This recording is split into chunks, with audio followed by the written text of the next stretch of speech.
La molicie. Mi compañero y yo luchábamos sistemáticamente contra la molicie. Sabíamos muy bien que ella era poderosa y que se adueñaba fácilmente de los espíritus de la casa. Habíamos observado cómo, agazapada, en las comidas fuertes, en los muelles sillones y hasta en la melodía lánguida de los boleros, aprovechaba cualquier instante de flaqueza para tender sobre nosotros sus brazos tentadores y sutiles y envolvernos suavemente como la emanación de un petegüero. Había, pues, que estar en guardia contra sus acechanzas. Había que estar a la expectativa de nuestras debilidades. Nuestra habitación estaba prevenida, diríase exorcizada contra ella. Habíamos atiborrado los estantes de libros raros y preciosos que constantemente despertaban nuestra curiosidad y nos disponían al estudio.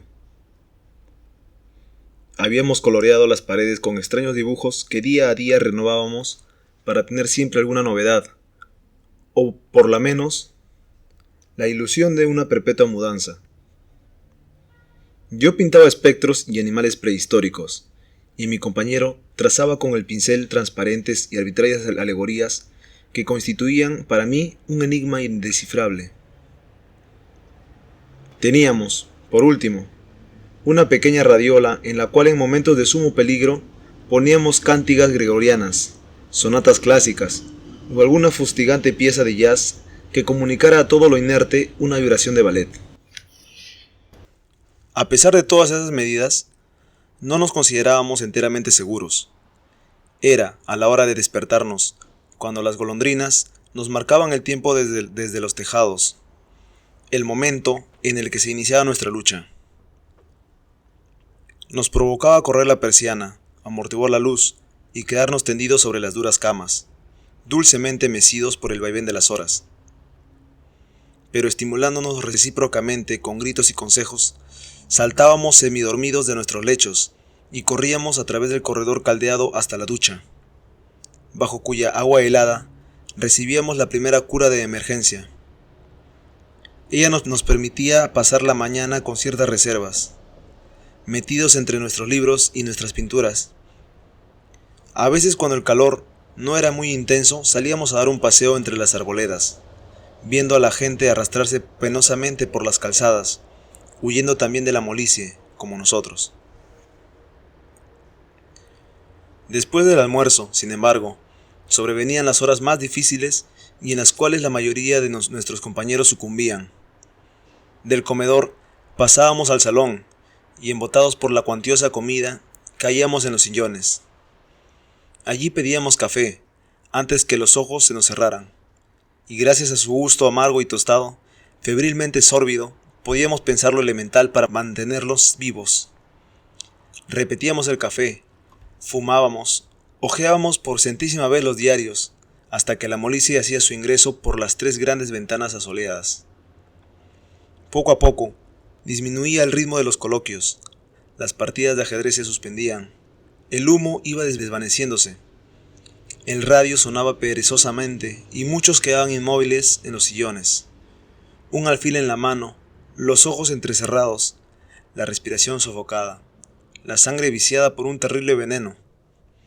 Entonces mi compañero y yo huíamos torpemente por las escaleras y llegábamos exhaustos a nuestro cuarto, donde la cama nos recibía con los brazos abiertos y nos hacía brevemente suyos. A esta hora, tal vez, fuimos en alguna oportunidad presas de la molicie. Recuerdo especialmente un día en el que estuve tumbado hasta la hora de la merienda sin poder moverme, y más aún hasta la hora de la cena, hora en que pude levantarme y arrastrarme hasta el comedor como un sonámbulo. Pero esto no volvió a repetirse por el momento. Aún éramos fuertes. Aún éramos capaces de rechazar todos los asaltos y llenar la tarde de lecturas comunes, de glosas y de disputas, muchas veces bizantinas, pero que tenían la virtud de mantener nuestra inteligencia alerta. A veces, hartos de razonar, nos aproximábamos a la ventana que se abría sobre un gran patio, al cual los edificios volvían la intimidad de sus espaldas. Veíamos, entonces, que la molicie retozaba en el patio, bajo el resplandor del sol, y reptando por las paredes, hacía suyos los departamentos y las cosas. Por las ventanas abiertas veíamos hombres y mujeres desnudos, indolentemente estirados sobre los lechos blancos, abanicándose con periódico.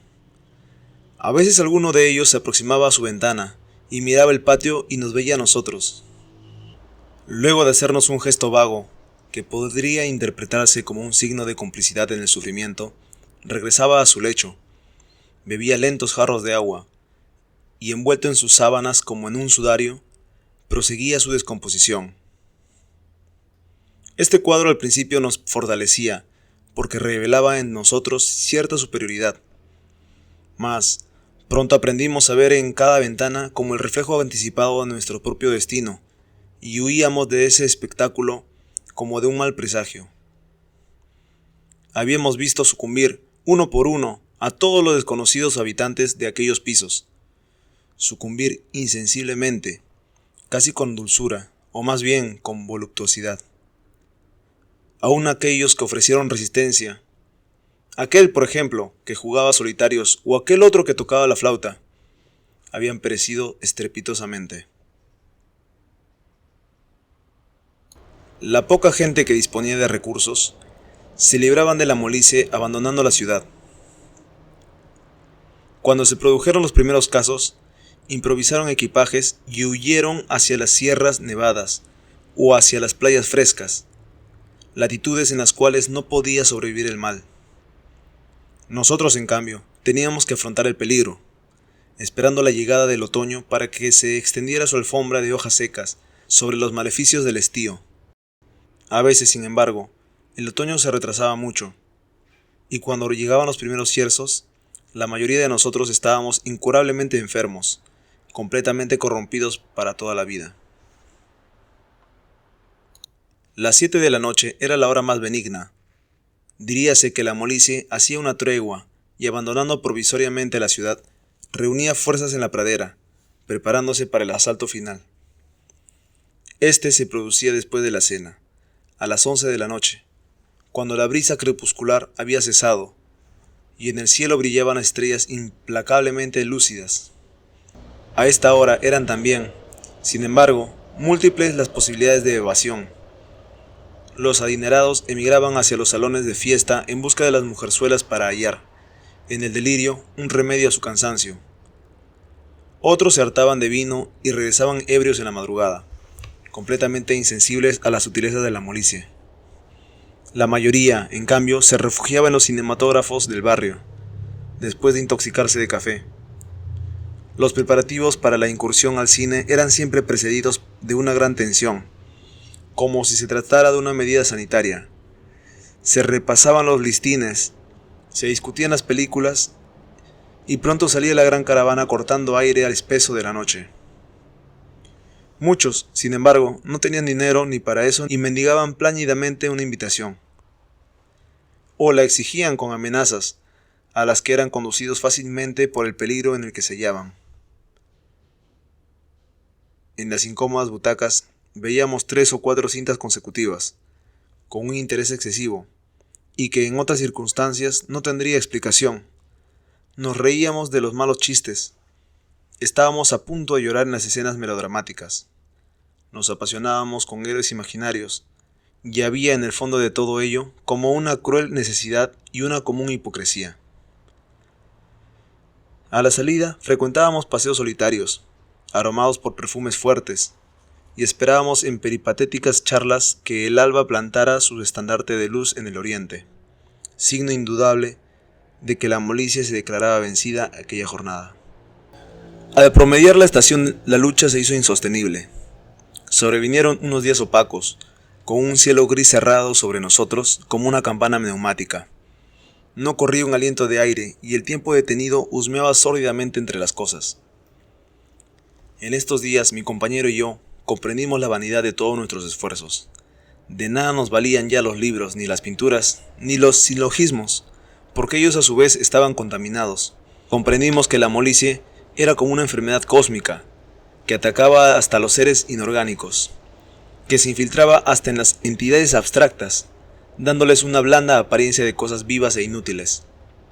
La residencia, piso por piso, había ido cediendo sus posiciones.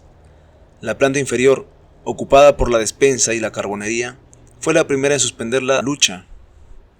Las materias corruptibles que guardaba, pilas de carbón vegetal, víveres malolientes, fueron presas fáciles del mal. Luego el mal fue subiendo, inflexiblemente, como una densa marea que sepultara ciudades y suspendiera cadáveres. Nosotros, que ocupábamos el último piso, organizamos una encarnizada resistencia. Nuestro reducto fue un pequeño y anónimo cantar de gesta. Abriendo los grifos, dejamos correr el agua por los pasillos e infiltrarse en las habitaciones. En una heroica salida regresamos cargados de frutas tropicales y de palmas, para morder la pulpa jugosa o abanicarnos con las hojas verdes. Pero pronto el agua se recalentó, las palmas se secaron, y de las frutas solo quedaron los corazones oxidados.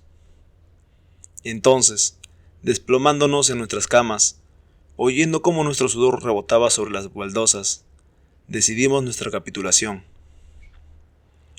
Al principio, llevamos la cuenta de las horas.